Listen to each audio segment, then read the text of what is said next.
प्रसन्न सिंह जी, जवाब दीजिए। आपकी जाट वोटर्स जो एक मुश्त आपको दिया करता था वोट, अब वो क्यों छिटक गया? नाराजगी तो है ही ना, यानी कि आपने कहीं ना कहीं उनकी अनदेखी की है। और यही बात अरविंद केजरीवाल कह रहे हैं दिल्ली में।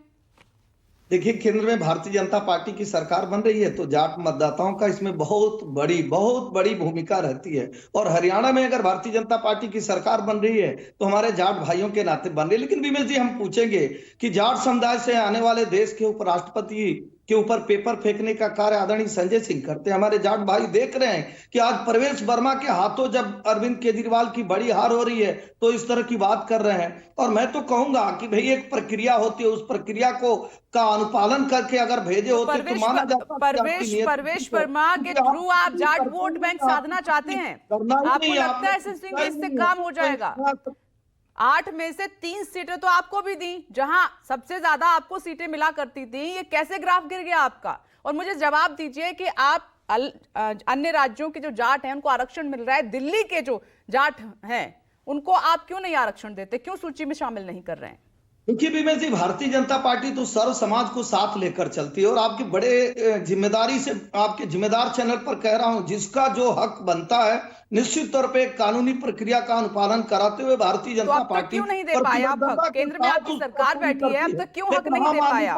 कोई एक चीज बता दीजिए विमल जी, कोई सिंगल की जो कही हो वो की हो, एक भी अगर वो कार्य को पूरा किया हो तो मान लिया जाएगा। क्योंकि जिसको कुछ करना नहीं है, अगर भारतीय जनता पार्टी कहती थी देश में 2 विधान 2 संविधान 2 प्रधान नहीं रहेंगे तो हमने समाप्त किया। अगर वो कहती थी कि हम गरीबों के लिए कार्य करेंगे, अंत्योदय की परिकल्पना को पूरा करेंगे, 370 हटाएंगे, तो उसको हमने पूरा किया। अगर वो कहते थे कि बहनों के सम्मान को बढ़ाएंगे तो निश्चित तौर पे महिलाओं के लिए आरक्षण 93 में आपने आरक्षण दिया तो फिर बाद में हट क्यों गया? आप इतने 10 साल हो गए केंद्र में, आपको याद क्यों नहीं आई?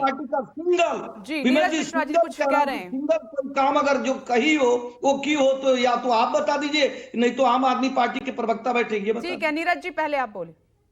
नहीं जी, देखिए आज भाजपा प्रवेश वर्मा को आगे कर जाट वोटरों को साधने की कोशिश कर रही है। लेकिन पता नहीं इनको लगता है कि दिल्ली की जनता ये भूल चुकी है कि उनके पिताजी का किस तरीके से अपमान करके उनसे इस्तीफा दिलाया गया था। और आपको मालूम होगा वो इस्तीफा देने के बाद डीटीसी बस पकड़कर अपने घर चले गए थे। तो जिस तरीके से जाटों का अपमान भाजपा लगातार करती आई है, हरियाणा चुनाव में ये तो हमेशा से जाटों को ही विलन बनाकर आगे चलते हैं ना। ये तो जिस तरीके से कांग्रेस की आपके साथ कुछ महिलाएं हैं, ये हर बार होता है। हमारे लिए वोटर जरूरी है, अभी उनसे जानना जरूरी है। दिव्या, कुछ महिलाएं उनसे बात कीजिए जल्दी से। बिल्कुल, देखिए बहुत सारी महिलाएं हैं, क्योंकि मैं खजूरी खास चौक पर थी और उसके बाद अभी कॉलोनी में आ गई हूँ। महिलाएं चाहती हैं कि वो अपनी बात रखें। आप सब यूपी बिहार से हैं।